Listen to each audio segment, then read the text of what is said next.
Cinematic. We got a big one today, honey. Got Dr. Chris in. Okay, let's see. Let's see if I can zoom in just a little bit to give us a little... no, it doesn't let you zoom in cinematic, does it? I'm not sure.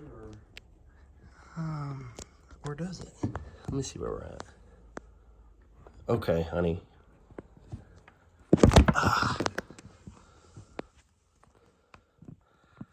Let's try this. Okay. Let's see how that works. Okay. Chris, I want to thank you for coming all the way from Detroit, or the suburbs of Detroit, I guess. Ann Arbor. Ann Arbor, Michigan. Oh, yeah. I know that I'm not the only reason you came, but I do appreciate your effort to make time to come on and talk with me. And honey, today, I've been brainstorming a little bit. There are a couple key things I want to go over with Dr. Chris while he's here. Absolutely. To try to provide some content for the audience. But more or less, I just want to open up a conversation. I'll let you guys kind of spend time with Chris some. One of my mentors, he says, if you're wondering, the people that have the most influence on you, on your kids, they're your friends. When you spend time with people, it's kinetic. The influence, it happens. So, you know, it's like what they say is things are caught, not taught. That sort of thing. One of my mentors told me, like, when you're reading a book or you're watching a podcast, you're getting information or something from somebody, like, be friends with that author. Yeah. Don't just read the words. Like, actually, like, act like you're there with them. Get to know the author. Let his, like, friendship, like, influence you. Love that. So, I do want to see if maybe we'll drop some bombs today. But more or less, I just want to have a natural conversation and just start to learn our audio. This is podcast number 2. Podcast number 1 was with Sean Miller. And this is the Success Podcast. We talk about success, health, wealth, happiness, sometimes money, sometimes friendships, sometimes family, sometimes psychology, and all the above. So, well, speaking of friendship, Parker, I got to tell you one thing that really, and just hitting on the exact same point, if this audience could have heard our conversation this morning, you're saying friends have one of the biggest influence on your life. I couldn't agree more. And I just got to say, we started off this morning, we sat down, we had 2 cups of coffee, we sat in that kitchen. Yeah. And you and I think we went to another place where we started off our morning with reflection, with thinking about life, with thinking about how things influence us, with thinking about how we can influence other people. Yeah.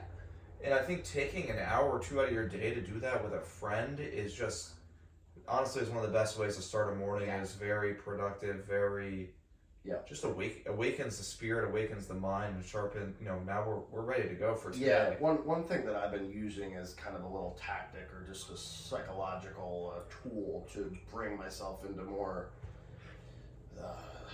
proper alignment with the direction that I really want to go is getting outside of myself. So when you are with friends and you're in communication with friends, that's one way literally in the physical universe to be physically outside of yourself. Somebody else is with you. But if you're in a rut, one thing I would offer is start to consider other people. Like if somebody like myself is in a rut,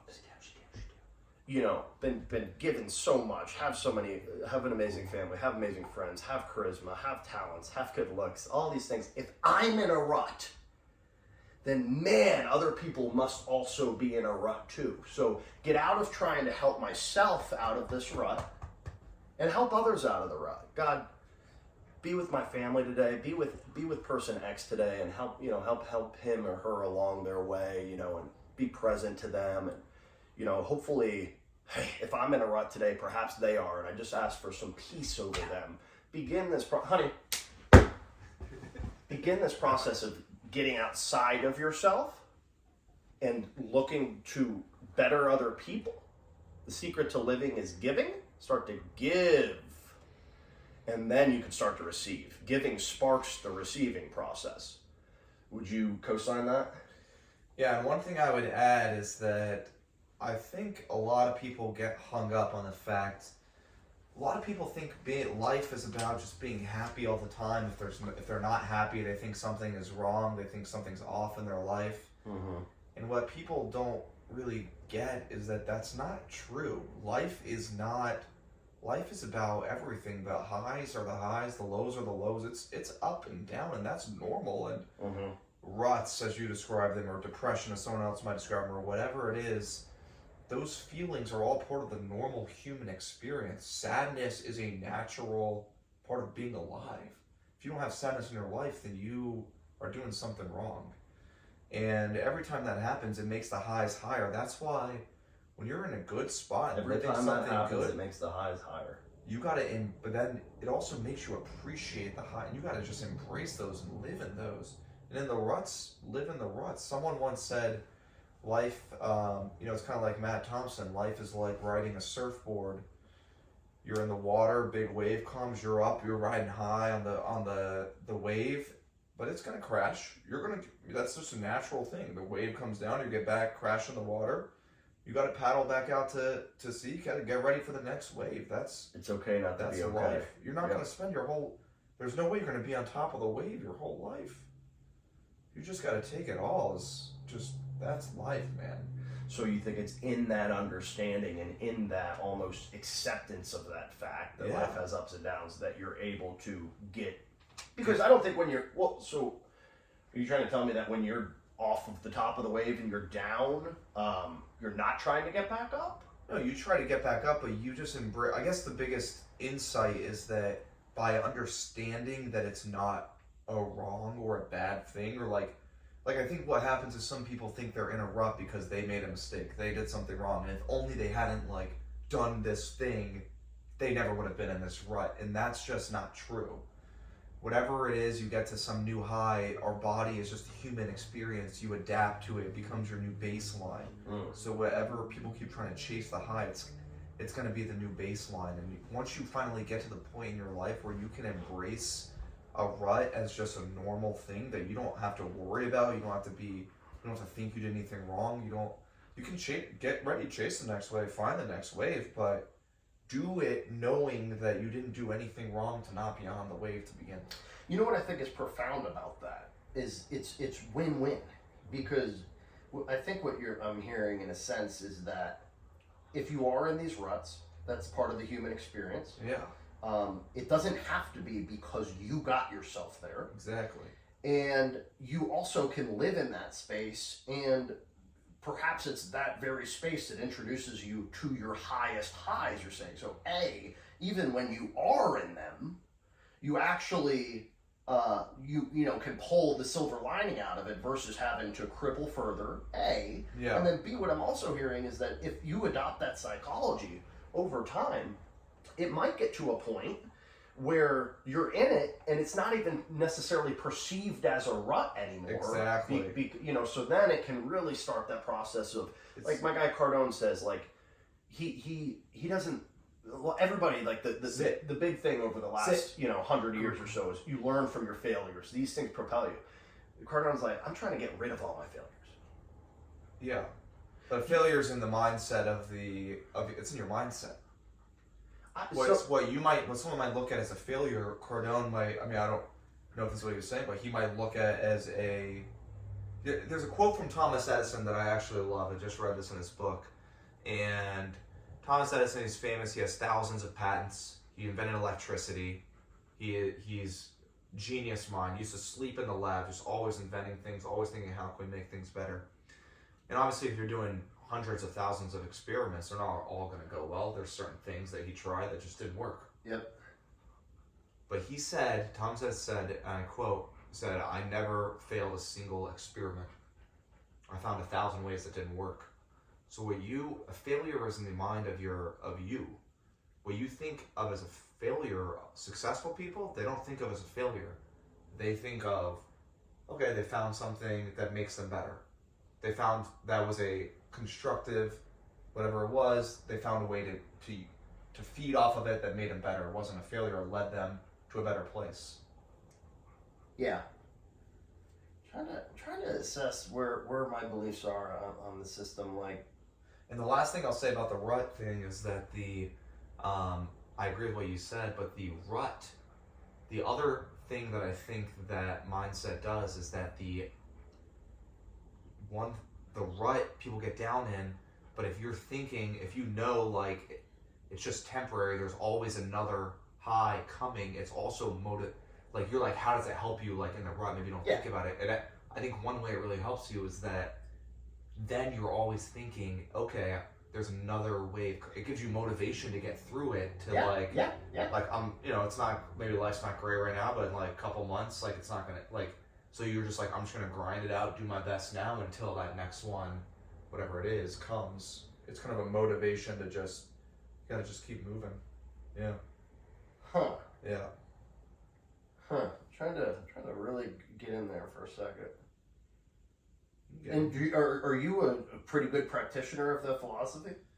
Yeah. Or like, out of 100, how versed are you in that? I mean, I would say I probably adopted that philosophy. I mean, I wouldn't even say it's a philosophy. I probably came to that realization. I don't think it's a philosophy. I think that's how I looked at it, as a fact of life, essentially. So how often do you get down in the course of a week? And almost never. Really? I almost never. See, I also think. Well, do you get down and then quickly get out because you understand that, or are you eliminating the downs just because you understand that? I'm talking almost more macro. Like, I'm talking ups and downs of, like, some people go through like months or years of like a rut. Like, I'll tell you, on a day-to-day basis, the biggest thing I think is just live simply. Like, I let little things that bother people, like, they just go right, they bounce off me. Like, I pay them no attention. I'm just. Is your sleep schedule consistent? Yeah, it's pretty consistent. Like, it's consistent. I mean, now that I'm getting hired to this new residency, it's.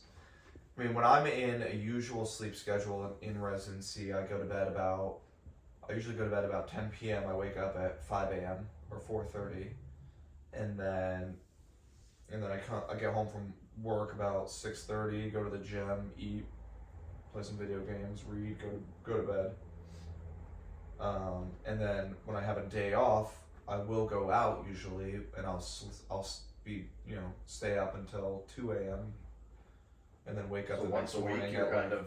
Yeah, once a week, and then You'll pull at 2 till 11 a.m. But every now and then, depending on what rotation I'm on, I mean, see, my sleep schedule, actually, to answer your question, no, it's not, because But it's consistently inconsistent. Yes. Yeah. But I'll do like sometimes I'll do a 24-hour, 30-hour shift where I don't sleep at all through the night, get home the next day, then sleep for 14 hours. Wow. Yeah. Sometimes I sleep for 5 hours. Do you get anxiety at all over, like, sleeping or not getting sleep, or like, oh, I want to get to sleep right now? Like, are you trying to push yourself? I used to, but dude, when you've been doing this, I've been doing this for 7 years now. Like, it's almost like being in the Marines or something. Like, I'm like a camel when it comes to sleep. Like, I just digest sleep when I can get it. When I could go for 4 days without sleep if I had to. Like, yeah. So sleep is like, well, like, finish this sentence. Sleep is like I look at it as a energy source. In my tank, I can fill my tank at any point, but I can also run on E for a while. So it's kind of like drinking water almost, in a sense. You go and see, sleep is fascinating to me. It's important. It's important. It's huge to me. It's so big to me. I religiously my whole life slept between 8 and 10 hours. And it's good for you. I mean, I was trained. That was not natural. What I do is not natural. That was all. I only connect sleep because you.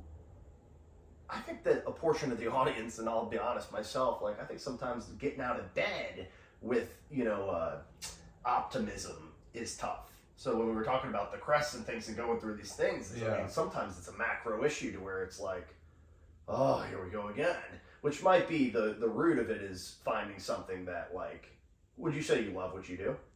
Yeah. Yes. 100 out of 100? Yeah.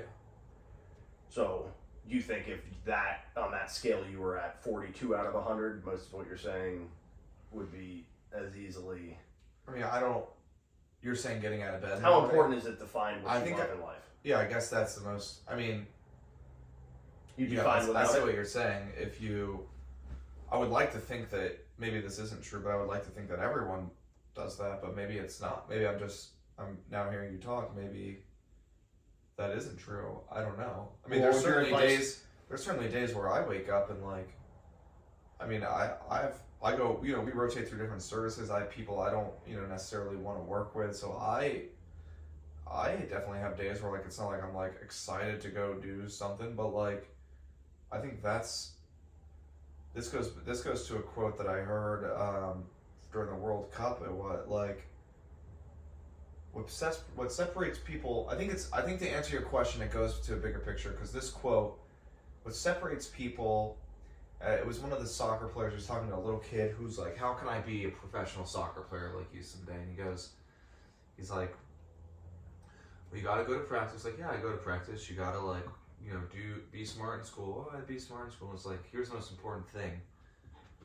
On the days when you wake up and you don't want to practice, that's when it's most important for you to go to practice, because that's when the other people are waking up and don't want to go to practice. That's when they're not going to go to practice. Yeah. So it's that mindset, I think, that just like it's almost more energy for me to wake up and not want to do something, because like there's something in my brain that's like, now this is now a time that like this is going to mean so much more to do it today. And you have that spurt of energy. Yeah, like it's like a couple times a week. Like it's almost like, because I know deep down, the more not painful. That's where growth lives. The more, yeah, that's like going to be one of the best growth days. So to speak. Yeah, that's profound. Yeah. My let taps into that. Is there? How do you get so motivated? How are you so enthusiastic? He says, well, the truth is I'm not. It's what I do on the days that I'm not motivated that That's what I'm saying. Exactly when it's not, yeah. when it's that's the other thing I was saying about getting in a rut and like keeping your eye on the prize of like whatever. Yeah. It's thinking long-term goals, and yeah. like the rut is just. Yeah. Until the next thing, because everyone goes through ruts, everyone's not motivated, and just being able to push through and keep going, and that is wow.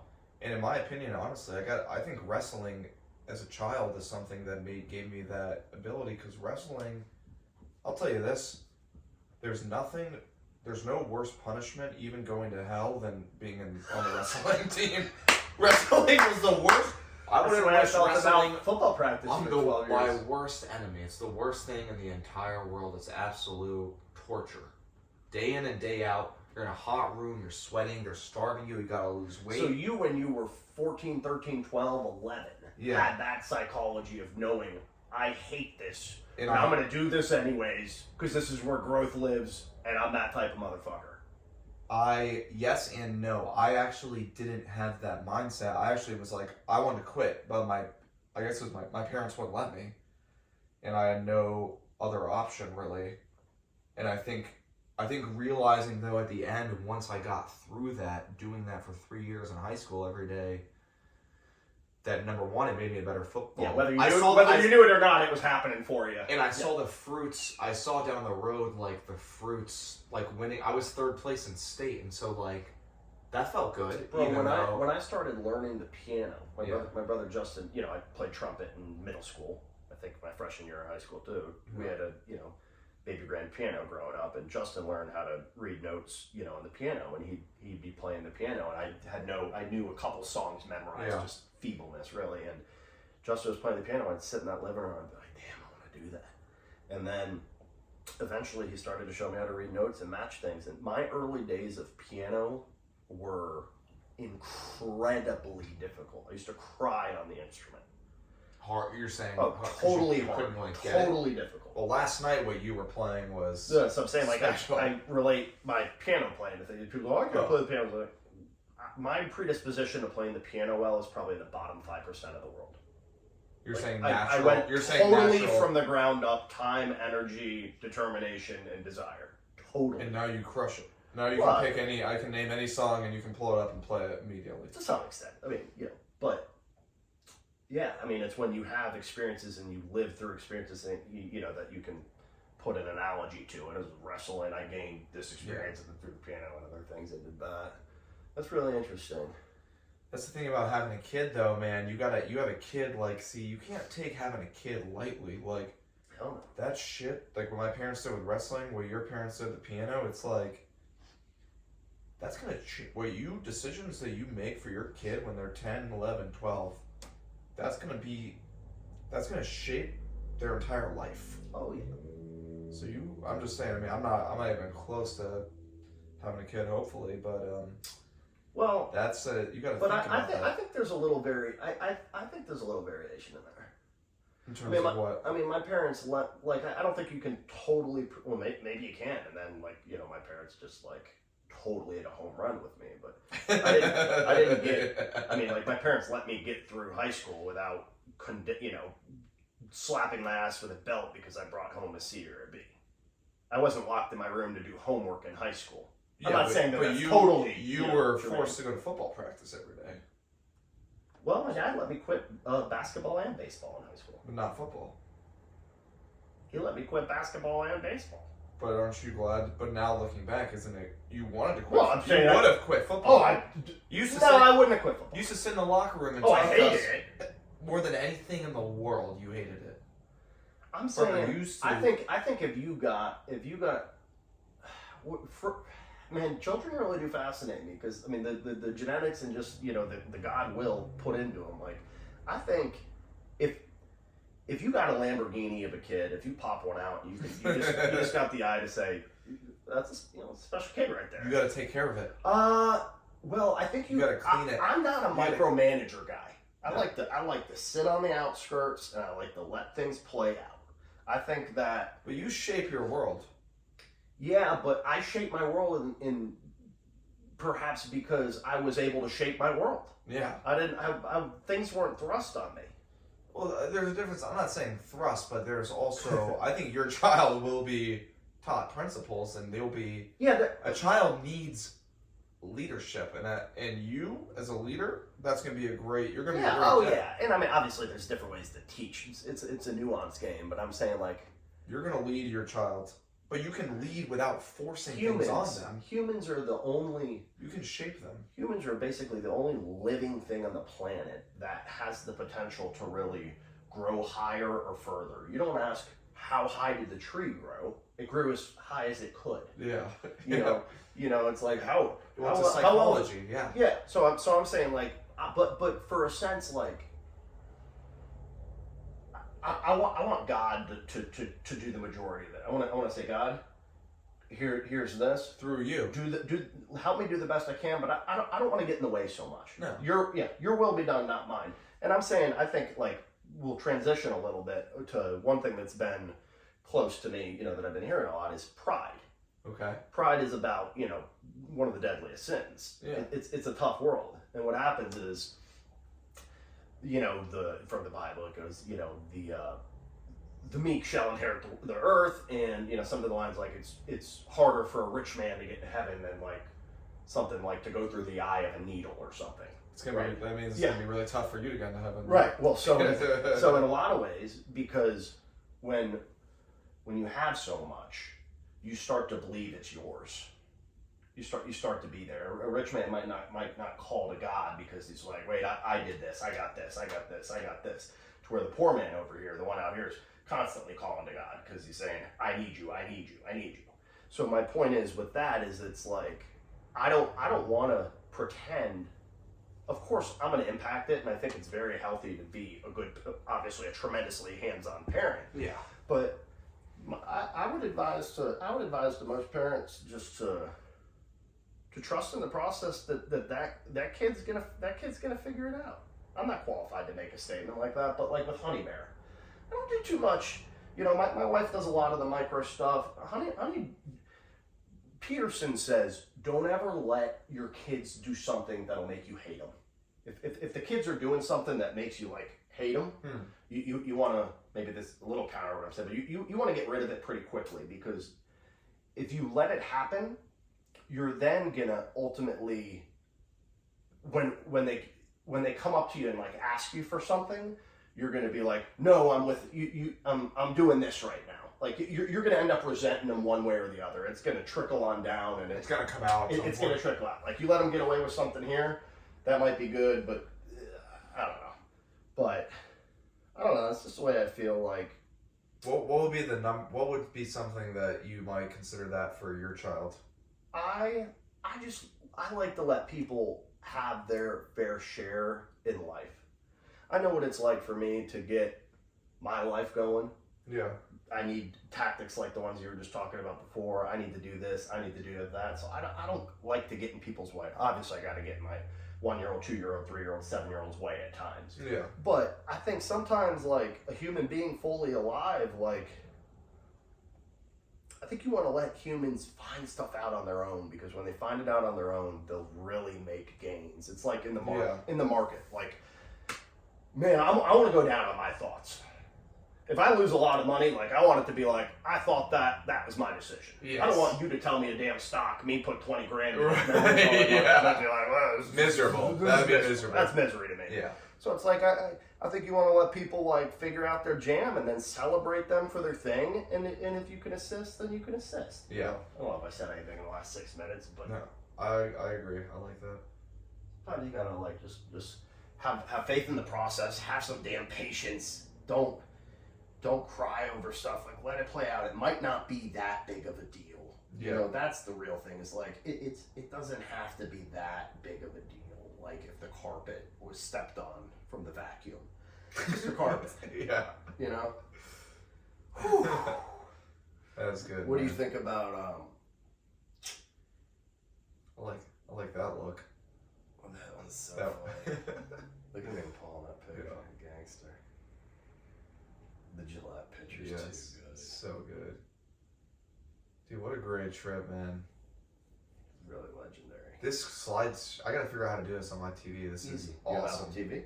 Huh? You gotta get Apple TV. Yeah, I have it. I have Apple TV. No, so just go to. But how does it default? How does it automatically come up on There's it? like 8 things that you can choose from, which grid you want, and then it's like through a shared album. You make a shared album, and then you plug it into the. Do you have to be in the room for this to happen? Is it from your phone? Or it's No, on... I don't have to be in the room. No. Well, that's great. So the way I usually end my podcast is by let's say that this was, you know, the end of your time here coming up. You had to leave the audience with 3 things. None of your accomplishments stay here. None of the literature on you in the past or on Google or anything is present. You gotta depart 3 pieces of advice to the people, and then you say goodbye. I'm out of here. Okay. All right. Well, 3 pieces of advice to the audience. Yep. And you're saying just for life. Yeah, just Free- like just like life. I'm saying, you're moving from this world on to the next. Your time's done. It's like these are the 3 hallmarks of Chris Sudduth, if anybody cared to know and learn from him. I would say number 1 thing, most important thing, just keep it simple. Keep life is very simple. Don't overcomplicate it. Don't overthink it. Stay focused. Keep it very simple. Simplicity is always the best thing for communication, for life, for everything. Number 2 thing I think I would say is perseverance, grit. It's the most important attribute any person can have. It doesn't matter what life throws at you. You can overcome it. You gotta have a mindset that lets you believe that and lets you believe you can influence and will influence the world around you. And number 3, lastly, and probably most importantly, you gotta love it. You gotta enjoy it. You gotta have fun. If you're not having fun, if you're not loving it, if you're not enjoying it, then what are you doing? Change it up, do something else. Like, do something, not just work, but hang out with people, do activities, do just love. You gotta find a love for life and keep it, and it doesn't have to be this grand thing. It's just a simple thing.